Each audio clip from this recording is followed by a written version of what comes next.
Alors les années passent et l'ellipse pose malgré tout quelques difficultés, car les couleurs du logo ne sont pas toujours très bien reproduites dans les journaux qui publient les programmes télé. Et puis, sur les pubs, en bord de stade, la taille de l'ellipse ne permet pas d'afficher en grande taille les lettres du logo.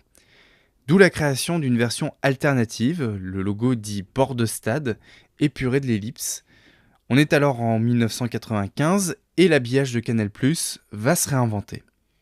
Alors encore une fois, c'est du support, de l'écran au format 4 tiers que Robial va partir, et avec une rigueur toute mathématique, il va le diviser en unités égales.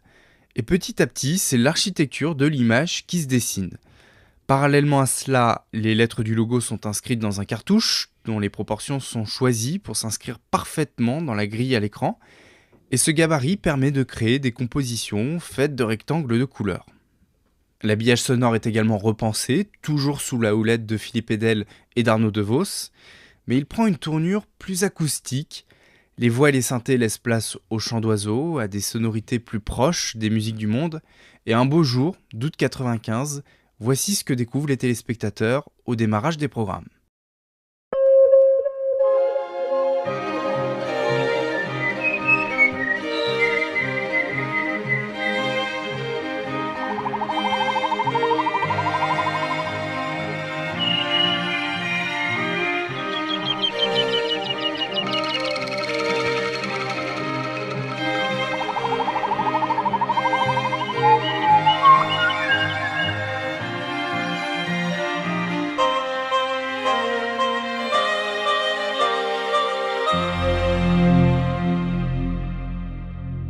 Avec un kit comprenant 6 couleurs, en plus du blanc et du noir, et 9 positions de rectangle, le système permet près de 16 millions de combinaisons. Et c'est là tout son intérêt, car la préoccupation de Robial à l'époque, c'est l'usure. Certains jingles sont en effet diffusés plusieurs fois par jour et risquent de lasser le téléspectateur. L'habillage de Canal+ permet donc des variations quasiment infinies, toujours identifiables, mais jamais mémorisables.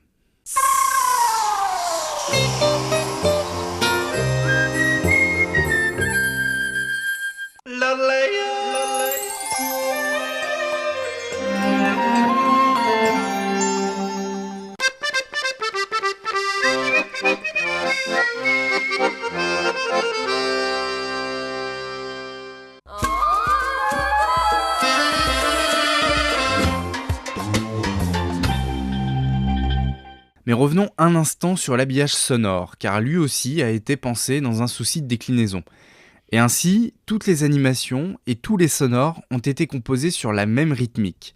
Une seconde décomposée en 5 temps, soit 5 fois 5 images. Si bien que, d'un générique à l'autre, toutes les animations et toutes les musiques, eh bien, elles sont interchangeables.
Alors Étienne Robial est maintenant directeur artistique de Canal+, et l'antenne, ça n'est finalement qu'une toute petite partie de son travail, car Canal, c'est aussi du papier à lettres pour la communication interne, le magazine des abonnés, les cartes à puce, des décodeurs, des cartons d'invitation, des goodies, jusqu'au siège de la chaîne où le moindre élément de signalétique reprend les codes de Canal. Robial établit en fait une charte graphique. Ce sont des classeurs entiers de règles et de normes destinés à garantir la cohérence de l'identité visuelle. Et c'est un projet qui nécessite la collaboration de tous les employés, Par exemple, le Futura Canal va être distribué sur des disquettes à tous les collaborateurs, de sorte que chaque document, jusqu'à la note de service, soit cohérente avec l'identité de la chaîne. Alors cette recherche d'harmonie confine à l'obsession, à la manie même, mais elle crée petit à petit un sentiment de familiarité chez les téléspectateurs comme chez les employés, car l'idée c'est aussi de fédérer par le signe graphique. Alors au fil des années, les principes de l'habillage vont s'assouplir, les carrés se superposent, d'autres formes viendront enrichir le vocabulaire graphique.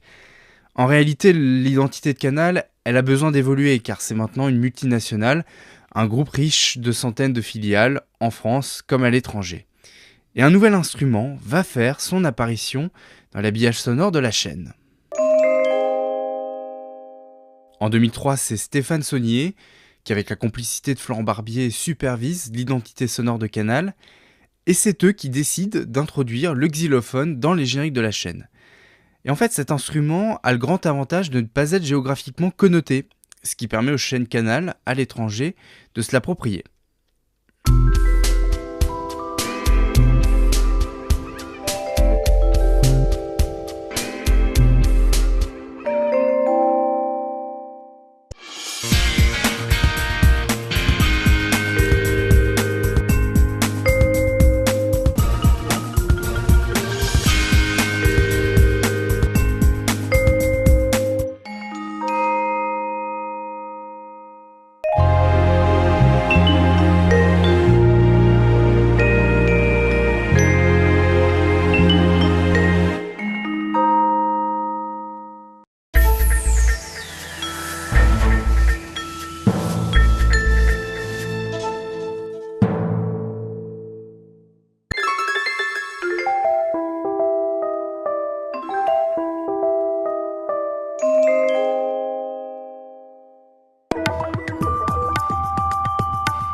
On arrive en 2009 et une page se tourne à Canal.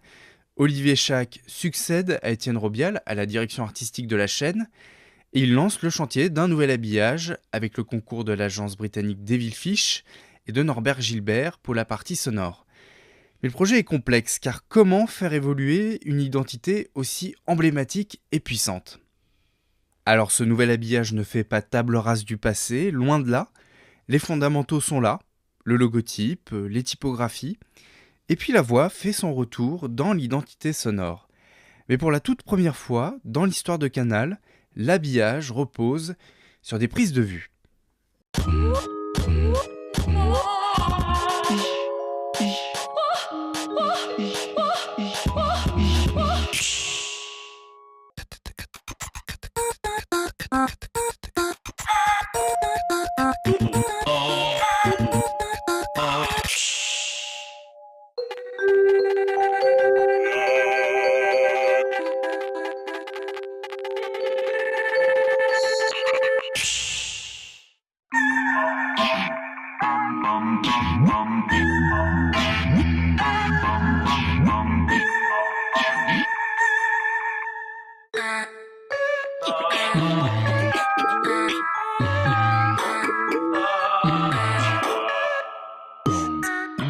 L'habillage garde la plasticité et le geste artisanal de ses premières années.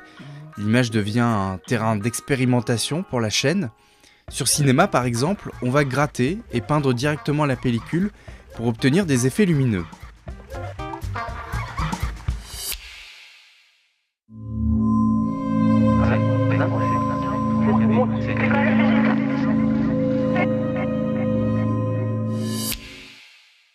Sur série, pas d'effets spéciaux obtenus par ordinateur, c'est un véritable écran de télévision placé derrière un filtre que l'on filme.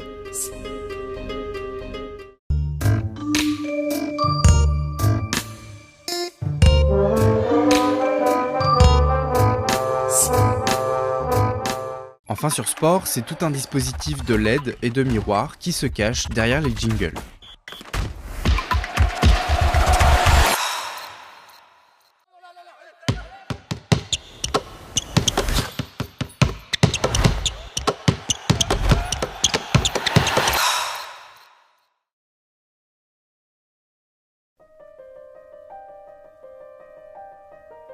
Vous l'avez vu, derrière l'image de Canal, il y a un héritage de 35 ans.